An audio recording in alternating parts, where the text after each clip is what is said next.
오늘의 이야기, 오늘의 제목부터 한번 읽어볼까요? 시작. 회복하시는 하나님. 네.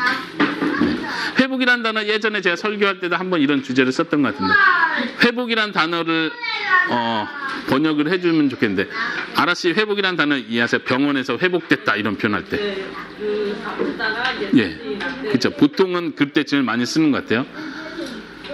에드워드 씨 러시아어로 번역하면 회복됐다. 병이 아팠는데 다 회복됐어요. 이럴 때 많이 쓸 수 있죠. 혹은 부부가 막 싸움해가지고 이혼한다 막 이래가지고 지금 너무 멀어졌어. 부부가 이혼한다고 막 이러고 있어. 근데 둘 다 예수님을 믿더니 다시 좋은 관계가 사랑하게 됐어요. 이럴 때도 우리는 이 부부가 위기에 있었는데 회복됐습니다. 이렇게 표현할 수 있어요. 특히 성경에서 회복됐다는 말은 하나님께서 죄로 인해서 다 망가진 이 세상, 죄로 인해서 망가진 사람의 마음을 하나님이 다시 고치실 때, 다시 고치시고 새롭게 전혀 새 것처럼 만드실 때 회복하셨다, 이렇게 말할 수 있습니다. 오늘 에스라, 느헤미야, 에스더까지인데요. 한번 우리 계속 보고 있는 도표로 같이 보실까요? 지난 시간에 사무엘상하, 열왕기상하까지 봤고, 그 다음에 이제 전쟁에 의해서 바벨론, 특별히 남쪽이 다 멸망하고 바벨론 포로로 끌려간 것까지 우리가 배웠습니다. 오늘은 에스라, 느헤미야서를 배우는 거죠. 그리고 에스더서도 이 에스라의 시대에 있었던 책이라고 보시면 되겠습니다. 네. 보시면은 포로로 끌려갈 때는 지금 바벨론에 의해서 남쪽 유다가 끌려간 거죠. 북쪽 이스라엘은요, 아수르에 의해서 끌려간 거예요. 아수르에 의해서 멸망을 한 거예요. 지금 제일 위에 보이는 도표는 그 당시 전 세계를 제패하고 있던 가장 강한 나라들을 보여준다고 생각하시면 됩니다. 처음에 아수르 제국이 그 당시 세상을 지배했고, 그리고 바벨론에 의해서 아수르가 멸망하면서 바벨론이 제패를 하고 있었죠. 그때 이제 남쪽 유다가 멸망을 했습니다. 그리고 바벨론 다음에 큰 제국이 일어났는데 그 제국이 페르시아 제국이라고 말할 수 있습니다. 이 페르시아 제국으로 바뀌면서 남쪽 유대 사람들이 포로로 잡혀있는 그때, 여기 보시면 자그맣게 70이라고 써있죠. 70년 동안 포로로 잡혀있는 그 포로 생활이 이때 제국이 바뀌면서 새로운 왕이 나오면서 이제 너희들 예전 왕들에게 포로로 잡혀갔던 너희들은 다시 다 본국으로 돌아가도 좋다. 그리고 너희들이 섬기는 신을 섬겨도 좋다라는 명령을 내려서 이때부터 포로에서 귀환이라고 표현하죠. 다시 고향으로 돌아오는 거예요. 이게 이제 우리가 오늘 살펴보는 에스라서, 느헤미야서, 에스더서의 배경에 속하는 내용입니다. 우리가 지난 시간에도 그러고 선지자들의 이야기를 우리가 다 뺐는데요. 이 다음 시간에 계속해서 성경 순서대로 선지자들의 이야기도 우리가 계속 살펴볼 겁니다. 그러니까 이 배경은 제가 반복해서 설명을 하도록 하겠습니다. 오늘 같은 경우도 이 역사 안에 속하는 선지서는 특별히 학계, 스가랴 선지자가 이 당시에 활동을 했어요. 여기서 성전을 세우고 성벽을 세우고 할 때 이 모든 일 속에 하나님께서는 선지자들을 보내고 백성들을 독려하고 격려해서 그 일들을 할 수 있게 한 선지자들이죠. 이 선지서 내용은 우리가 다다음 시간에 계속해서 살펴보도록 하겠습니다. 이 도표 잘 이해되십니까? 네, 이해되기를 간절히 바랍니다. 에드워드 씨, 혹시 이 도표에서 질문이 있으세요? 나름대로 좀 예리하게 제가 작성을 했거든요. 혹시 이 도표에서 좀 이상하다는 거 혹시 발견한 거 혹시 있으세요? 발견해 주시면 감사하겠습니다. 네. 오병 형제님, 어떻게 못 볼 줄 알았는데 오셔서 반갑네요. 혹시 질문 있으세요? 이 도표. 이해 안 되세요? 그러니까 따로 개별 공부를 하도록 하겠습니다. 네. 자, 예전에 보여드렸던 그림입니다. 이 그림에 보시면은 지금 예루살렘, 이스라엘 땅에서 포로로 잡혀갔던 남유다 백성들이, 바벨론에 의해서 포로로 잡혀갔던 백성들이 지금 이제 다시 에스라를 통해서, 느헤미야서를 통해서 다시 돌아오는 것을 보여주고 있습니다. 지금 이 지도를 잘 보시고요. 원래는 첫 번째 귀환을 이끈 사람은 수룹바벨이라는 총독이에요. 이 수룹바벨에 의해서 첫 번째 귀환을 했고 3번에 걸쳐서 돌아오는데 약 80년 정도 지나서 에스라가 지도자가 돼서 에스라가 또 포로 귀환을 인솔합니다. 그리고 약 10년, 13년 정도 지나서 니에미아에 의해서 또 다시 한번 귀환하는 일들이 있죠. 그리고 우리가 잘 아는 에스더 왕비의 이야기는 페르시아 제국의 수도였던 이쪽 지역 정도요. 수도였던 이곳에서 일어나는 일을 다루고 있습니다. 오늘은 에스더서까지 제가 자세히 다룰지는 모르겠는데 에스더도 이 배경 안에서 있었던 이야기다 생각하시고 읽으시면 도움이 될 것 같습니다. 자, 첫 번째 포로 귀환을 이끈 사람의 이름은 수룹바벨이라고 했습니다. 크게 3사람을 아까 언급했는데요. 다시 한번 반복하겠습니다. 그 3사람을 기억하시면 좋겠어요. 포로 가운데 지금 다시 귀환하는 것은 그 당시 사람들에게는 너무나 대단한 일이에요. 70년 동안 포로로 잡혀있다. 우리나라도 일제 식민지 생활을 하다가 해방됐을 때 굉장히 모든 백성들이 다 같이 기뻐하죠. 마치 그거보다 더 큰 기쁨이었을 거예요. 특별히 이스라엘 백성들에게는 지금 포로로 귀환해가지고 성전을 다시 세운다는 것은요, 굉장히 큰 의미가 있어요. 어떤 의미일까요? 하나님께서 다윗에게 했었던 약속, 너의 왕들이 끊기지 않을 것이다라고 약속했고, 또 하나님의 성전은 여기는 내가 너희와 함께 하기 위해서 있는 곳이다라고 성전의 중요성을 부여했는데, 그것이 다 깨지는 것 같은 상황에서 70년을 보낸 거예요. 사람들은 많이 낙심했겠죠. 그리고 이제 수룹바벨이라는 사람에 의해서 다시 이 땅이, 이 나라가, 이스라엘 나라가 약속의 땅에서 이스라엘 나라 다시 세워지는 그 순간이에요. 이스라엘 백성들은 굉장히 기대가 컸겠죠. 더 기대가 클 수밖에 없었던 이유는 수룹바벨이라는 사람은 왕의 족보예요. 다시 말하면 다윗 왕의 가문의 사람이에요. 그러니까 말하자면 이스라엘이 멸망하지 않았다면 이 사람도 당연히 왕이 됐을 사람이에요. 사람들의 절망 속에서 왕의 계보, 예수님처럼, 우리가 예수님 생각할 때 예수님은 다윗 왕의 자손이다 얘기했던 것처럼 이 사람도 다윗 왕의 자손이고 이스라엘 백성들 다시 이끌어서 마치 모세가 출애굽시키는 것처럼, 이집트에서부터 탈출시키는 것처럼 수룹바벨이 포로로 잡혀있는 사람들 다 데리고 와가지고 다윗 왕의 가문으로서 그 당시에 왕이라고 말하진 않지만 총독으로서 대장이 된 거예요. 이스라엘 나라의 제일 높은 사람이 된 거예요. 그리고 하는 중요한 일 중에 하나는 성전을 다시 세우는 거예요. 성전을 세울 때 그 당시에 그 지역에 본래 살고 있었던 많은 사람들이 방해를 했습니다.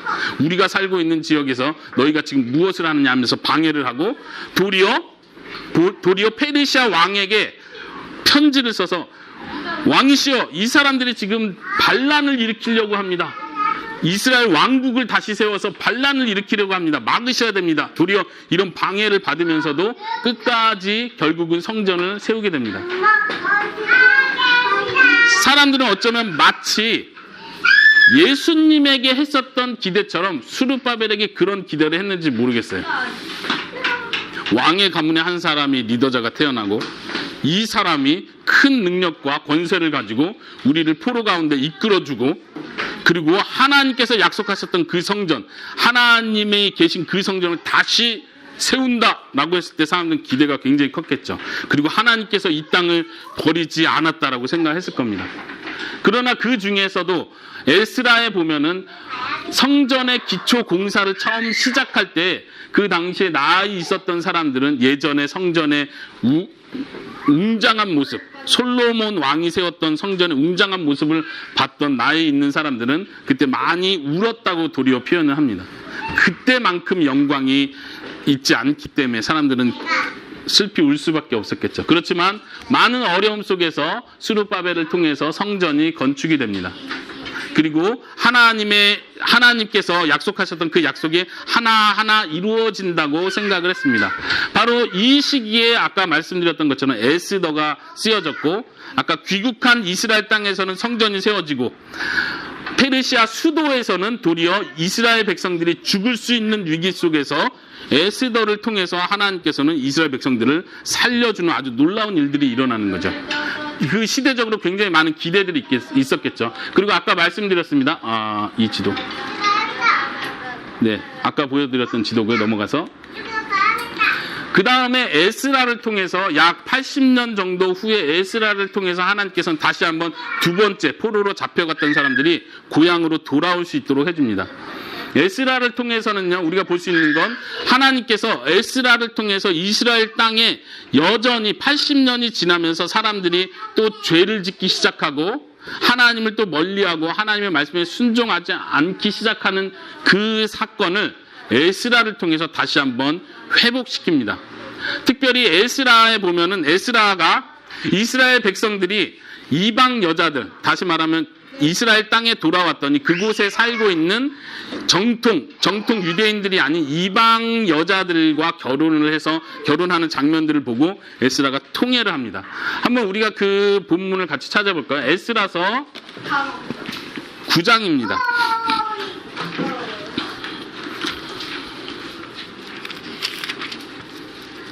에스라서 9장 한번 같이 보겠습니다. 9장 1절부터 같이 제가 한번 1절과 2절을 읽어보도록 하겠습니다. 같이 눈으로 따라와 주세요. 이 모든 일이 이루어진 뒤에 지도자들이 나 에스라에게 와서 말했습니다. 이스라엘 백성과 제사장과 레위 사람들은 아직도 우리 주위에 사는 다른 민족들과 구별된 생활을 하지 못하고 있습니다. 우리 이스라엘 백성이 가나안 사람과 헷 사람과 브리스 사람과 여부스 사람과 아몬 사람과 모압 사람과 이집트 사람과 아모리 사람처럼 역겨운 일을 하고 있습니다. 2절에 이스라엘 사람들은 유다 사람이 아닌 다른 민족들의 딸을 아내와 며느리로 맞아들여 이스라엘 백성이 거룩한 피가 이 땅에 사는 세상 민족들의 피와 섞이게 되었습니다. 이스라엘의 지도자와 관리라는 사람들이 오히려 이런 일에 앞장을 섰습니다. 이스라엘의 지도자들조차도 하나님께서 모세를 통해서 분명하게 그 가나안 땅의 이방 여인들을 취하지 말라. 그들이 너희를 도리어 우상을 섬기게 하고 죄에 빠지게 한다. 분명히 말한 하나님의 명령을 어기면서 이방 여인들과 결혼한 걸 보고 에스라는 통탄을 합니다. 그리고 에스라가 먼저 나서서 회개를 하게 되고 그 일을 통해서 모든 그 당시 돌아왔던 이스라엘 백성들이 회개하는 역사가 일어납니다. 그것이 에스라에서 중요하게 강조되는 중요한 부분들입니다. 그리고 실질적으로 이들은 회개를 하고 이방 여인과 결혼했던 그 모든 사람들은 그 이방 여인을 다 돌려보내게 됩니다. 큰 결단이죠. 지금 오늘날 사회로는 우리가 좀 이해하기 힘든 부분이에요. 그리고 마찬가지로 오늘날 사회 이런 부분을 그대로 적용할 수는 없습니다. 예를 들면 우리 교회가 회개 운동을 하면서 믿지 않는 사람과 결혼하는 사람들 누굽니까? 회개하십시오. 그러면서 이혼하십시오. 이렇게 말할 수는 없어요. 이렇게 하지 않습니다. 그것은 오늘날 하나님께서 원하시는 바가 아니에요. 그럼에도 불구하고 구약시대는 하나님께서 지역적인 면, 민족적인 면에서 그 제한된 상황 속에서 분명히 명령하셨던 게 있어요. 이방 사람과 결혼하지 마라. 그들이 도리어 너희로 하여금 죄를 짓게 한다. 솔로몬이 하나님 앞에 큰 죄를 지었던 이유도 바로 이방 여인과 결혼했던 거예요. 그것은 이스라엘 백성들이 우리 훌륭한 솔로몬 왕이 잘못한 것이다. 분명히 알고 있었던 사실입니다. 에스라를 통해서 이스라엘 백성들이 다시 개혁을 일으킵니다. 그리고 또 한 사람 누구라고 했습니까? 니에미야서에 나오는 니에미야를 통해서 세 번째 귀환이 일어납니다. 그리고 이 니에미야를 통해서 이루어지는 것은 그 당시 예루살렘 성벽을 쌓는 일입니다. 수룹바벨을 통해서는 성전이 다시 세워지고 니에미야를 통해서는 성벽이 다시 세워집니다. 그림 한번 보실까요? 여기 성전을 다시 세운 모습을 이렇게 한번 그려놨고요. 그 다음에 성벽을 세웠다는 건 지금 이스라엘 백성들이 살고 있는 그 수도라고 할 수 있는 그 지역에 벽을 세운 거예요. 자, 한번 제가 질문을 드려볼까요? 성전을 세우는 건 너무 중요하죠. 하나님이 거하시는 곳이었고 약속된 땅이었으니까. 그러면은 성벽을 세우는 건 왜 중요할까요? 한번 대답해 보실까요? 성벽을 쌓는 건 그렇게 중요할까요? 느헤미야는 그걸 너무 중요하게 생각했고 하나님께서 포로로 회복시켜 주셨는데도 불구하고 지금 벌써 100년이 다 돼가는데도 불구하고 성벽이 다 허물어져 있는 게 너무 마음 아파서 하나님 앞에 기도를 하게 됩니다. 그리고 느헤미야는 왕의 명령을 받아서 지원을 받아서 성벽을 쌓게 되죠. 성벽을 쌓는 일이 왜 그 당시에 중요했을까요? 우리 은총이. 나쁜 적들이 올 때 막아줘. 네, 맞습니다. 나쁜 적들이 올 때 막아준다는 의미에서 굉장히 중요한 거예요. 그렇죠? 마치 이 성벽은 우리 오늘날 시대로 따지면 우리나라의 경계를 긋는 것과 마찬가지예요. 우리나라의 경계가 반드시 필요하죠. 물론 이스라엘 성벽을 쌓는 것은 이 안이 수도가 되는 거고 여기에 왕이 살게 되고 이 안이 수도가 되는 거고 적군들이 못 쳐들어온다는 뜻이에요. 물론 이 바깥 지역도 이스라엘 땅이지만 이 성벽을 지음을 통해서 여기가 하나님께서 보호하시는 하나님의 도성이다. 하나님의 성이다라는 걸 분명히 다시 세우는 거예요. 영적인 의미로는 하나님께서 이스라엘 공동체를, 이스라엘 나라를 다시 세우신다는 뜻이에요. 성전을 회복하시고 그리고 하나님의 나라, 하나님의 공동체를 다시 회복하는 일을 통해서 하나님께서는 여전히 내가 너희들을 향한 약속을 가지고 있다는 것을 보여주신 것입니다. 느헤미야 이야기는 여기까지 됩니다. 우리가 한번 전체 이야기 속에서 오늘날 우리가 적용할 수 있는 부분이 무엇인지 한번 생각해 봤으면 좋겠어요. 스룹바벨을 통해서 그리고 에스라를 통해서 느헤미야를 통해서 하나님께서는 특별히 지도자를 세우시고 하나님께서 하신 약속을 여전히 잊지 않고 계심을 보여줍니다. 이스라엘 백성이 포로로 잡혀간 이유도 하나님 앞에 죄를 졌기 때문이고 또 에스라가 다시 한번 종교 개혁 운동을 일으켜야 했던 것도 여전히 그 짧은 기간에 이스라엘 백성이 또 죄를 짓기 때문이었습니다. 사람들은 여전히 죄를 짓지만 하나님께서는 계속해서 하나님이 세우는 사람들을 통해서 회복하시는 일을 하십니다. 예수님을 보내주신 것도 바로 똑같은 맥락에서 예수님을 보내주십니다. 예수님은 마지막 회복하시는 분이시고 마지막 완성하는 지도자로서 오십니다. 에스더서 이야기를 조금 더 하면 좋겠습니다. 에스더서의 주인공은 누굴까요? 숨 들어보세요. 네, 에스더인 것 같죠? 네. 에스더서가 특별한 이유 중에 하나는 에스더서에는 하나님이라는 단어가 나오지 않아요. 하나님이라는 단어가 하나도 나오지 않고 하나님께 기도했다 이런 내용도 없어요. 금식했다 이런 표현은 있지만 에스더서에 보면요 중요한 인물이 두 사람이 있습니다. 첫 번째는 모르드게. 모르드게는 누구죠? 에스더의 사촌. 하만은 누구예요? 에스더서에 나오는 적이죠. 이 유다 백성들 다 죽이려고 했던 바로 그 장관이에요. 근데 에스더서에 잘 보면요 모르드게에 대한 소개와 하만에 대한 소개가 나요. 모르드게는 누구요? 사울 왕의 자손이에요. 뭔가 굉장히 의미가 있죠 벌써. 그럼 하만은 누구의 자손이라고 나올까요? 예, 아각 사람이라는 표현이 나오고 아각 왕의 자손이라고 했어요. 아각 왕은 어느 민족이죠, 목사님? 아말렉. 잘 보세요. 우리 지난 시간에 왕들의 이야기할 때 그 얘기가 있었어요. 사울 왕이 요 아래 보세요. 사울 왕이 하나님의 명령을 받아서 아말렉과 싸울 때 모든 사람을 죽여라 했는데 사울 왕은 아각 왕을 죽이지 않고 살렸어요. 그래서 하나님께 벌을 받았죠. 너가 내 명령을 어겼다. 내 하나님의 원수 아말렉을 내가 다 멸절시키려고 했는데 너가 순종하지 않았다. 근데 에스더서를 통해서 지금 하나님께서 그 불안했던 그 일을 완성하는 걸 은연중에 보여주고 있다는 걸 여러분들이 보실 필요가 있다는 거예요. 사울 왕의 자손인 한 사람이 아각 왕의 자손 한 사람을 처참하게 짓밟고 죽이는 장면이 나와요. 에스더서를 보면 스토리는 되게 재밌는데 마지막에 가서 하만을 죽일 때 너무 잔인하지 않나 이런 생각이 들어요. 높은 장대에 그 하만을 매달아서 죽여버리잖아요.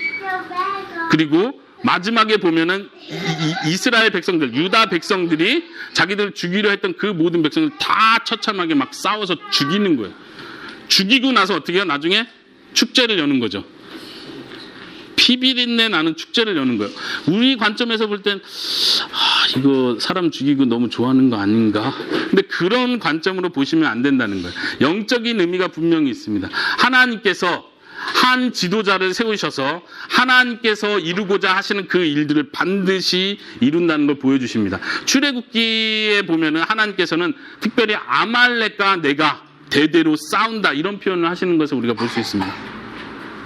한번 에스더서 10장 3절 여러분 한번 찾아보시겠습니까? 개역개정이나 쉬운 성경 버전에 좀 잘 표현이 안 됐어요. 제가 좀 개인적으로 번역을 했는데 이렇게 볼 수 있습니다. 모르드게가 마지막 절이죠. 그의 모든 자손들에게, 이 전치사에 대한 번역도 중요한데요. 샬롬을 약속하였다, 선언하였다 이렇게 번역할 수 있어요. 에스더의 이런 관점으로 볼 때 10장 3절은 이렇게 번역하는 것이 자연스럽습니다. 지금 에스더서의 주인공은 에스더가 아니라 모르드게인 거예요. 지금 모르드게가 에스더를 설득해서 그 일을 하게 했죠. 그리고 모르드게가 결국은 하만을 이기는 장면이 크라이막스가 되는 거예요. 그리고 모르드게가 나중에 가장 높은 자리로 올라가서 이스라엘 백성의 평안을 보장해주는 역할을 하는 거예요. 마치 예수님을 그대로 보여주는 역할을 합니다. 우리의 왕이신 예수님께서 하나님의 대적이라고 할 수 있는 그 하나님의 대적의 왕의 계보를 다 무너뜨리고 하나님의 백성들에게 평안한 약속을 선언해 주시는 그 일을 하는 거죠. 그 예수님을 우리는 볼 수 있을 것입니다. 성전의 역사 이 부분도 제가 좀 뭐랄까요, 보너스로 생각해 보려고 준비했는데요. 하나님께서 처음에 모세를 통해서 성막을 지으시고 내가 너희 가운데 있겠다. 너희는 죄인이지만 내가 너희와 같이 있을 수 없지만 내가 너희와 함께 하겠다 찾아오시는 의미로 성막을 짓게 하셨습니다. 그리고 약속대로 솔로몬 왕을 통해서 성전을 세웠습니다. 굉장히 웅장한 성전을 세웠고 이곳이 진짜 하나님이 거하시는 처소다라고 사람들은 생각하기 시작했죠. 하지만 하나님은 이 성전 안에 갇혀 계신 분이 아니시라는 거예요. 그리고 이 성전이 멸망하는 걸 통해서 여전히 하나님이 죽은 것이 아니라 하나님이 진 것이 아니라 하나님은 성전을 초월해 계시다는 걸 보여주셨죠. 그리고 오늘 우리가 봤던 내용 속에서 스룹바벨을 통해서 성전이 다시 재건됩니다. 이 성전은 나중에 헤롯 왕이라는 사람을 통해서 계속해서 복원되고 굉장히 다시 웅장하게 만들기 시작합니다. 예수님이 벌써 이 땅에 오셨을 때 이 헤롯 성전이 계속 공사 중이었어요. 보강하는 중이었어요. 더 멋있게 짓고 있는 중이었어요. 그런데 예수님께서 뭐라고 말씀하셨습니까? 이 성전을 헐라 내가 3일 만에 다시 세우겠다. 그것은 예수님의 살아계신 몸을 가리킨다고 성경 분명히 우리에게 가르쳐주고 있습니다. 한번 이 성전과 연관된 생각도 우리가 적용해봤으면 좋겠어요. 오늘날 성전은 무엇입니까? 여전히 많은 사람들이 이 건물을 성전이라고 생각해요. 그래서 더 멋있는 예배당을 지어야 된다고 생각해요. 예배당이 하나님이 거하시는 곳이 아니라는 걸 분명히 아십시오. 하나님은 그 예배당을 무너뜨릴 수도 있습니다. 그때 당시 성전을 무너뜨린 걸 과감히 하셨던 것처럼 성전 건물이 성전이 아니라 오늘날 우리의 몸이 하나님의 성전인 것입니다. 왜 우리의 몸이 하나님의 성전이라고 말합니까? 고린도 전서에 보면은 하나님의 영이 하나님께서 우리 안에 거하시기 때문에 우리가 성전이라고 이야기합니다. 이 세상을 살아가면서 우리는 하나님의 성전으로 살아가고 있다는 것을 여러분들이 기억하시기 바랍니다. 하나님께서 회복하시고자 했던 것은 이게 자꾸 넘어가네요. 하나님께서 회복하시고자 했던 것은 단지 건물을 회복하는 게 하나님의 목적이 아니라 우리 안에 하나님이 거하시는 처소가 되게 하시는 것이 하나님의 목적이었다는 것을 기억하십시오. 그리고 이것이 전부가 아니라 하나님께서는 마지막 새로운 하늘과 새로운 땅을 만드시고 새로운 에덴을 만드실 때 하나님이 우리와 함께 거하시는 곳으로서 그 새로운 에덴 전체가 하나님의 성전이 되는 것입니다. 요한계시록에 보면 분명히 말하기를, 사도 요한이 말하기를, 내가 이거 좀 꺼주시겠어요? 이게 계속 넘어가네.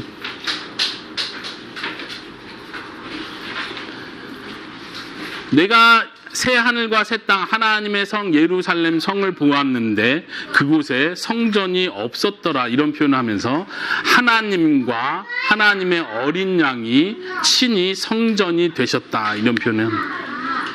우리의 몸이 성전인 것과 함께 하나님 자신이 성전이 되시는 거예요. 하나님께서 결국 회복하시려고 했던 것은 오늘 설교 제목이 회복하시는 하나님이에요. 하나님께서는 에덴 동산의 그 처음 모습을 다시 회복하십니다. 사람과 하나님이 함께 거했던 바로 그것을 하나님은 마지막 날 회복하실 것입니다. 우리가 이 세상 살아가면서 우리는 이 세상을 성전이라고 말하진 않습니다. 그렇지만 우리의 몸이, 우리의 마음이, 우리 자신이 하나님이 거하는 곳이라고 우리는 고백합니다. 그럼 우리가 어떻게 살아야겠습니까? 하나님이 거하는 몸으로서 우리는 하나님을 기쁘시게 해드리고 하나님께 영광을 돌리는 삶을 우리의 몸으로 살아내야 될 것입니다. 우리의 성전, 우리의 몸으로 우리는 또한 예배를 드립니다. 우리의 몸으로 산 제사를 하나님께 올려드립니다. 이것이 오늘 우리가 적용할 수 있는 부분입니다. 우리 한번 이 시간 같이 기도하는 시간을 갖도록 하겠습니다. 하나님께서 정말로 성경 속에서 보여주시고자 하는 그 내용도 우리가 깨닫기 원합니다. 하나님, 단지 성전 건물을 회복하고 더 멋있는 교회를 세우는 것이 하나님의 뜻이 아니라 이 땅 가운데 내 몸이, 내 삶이 하나님이 거하는 처소가 되고 하나님의 영광이 드러나는 삶, 우리의 삶이 되기를 하나님께서 원하심을 믿습니다. 이런 마음으로 우리 함께 기도하는 시간 갖도록 하겠습니다. 같이 기도하시겠습니다.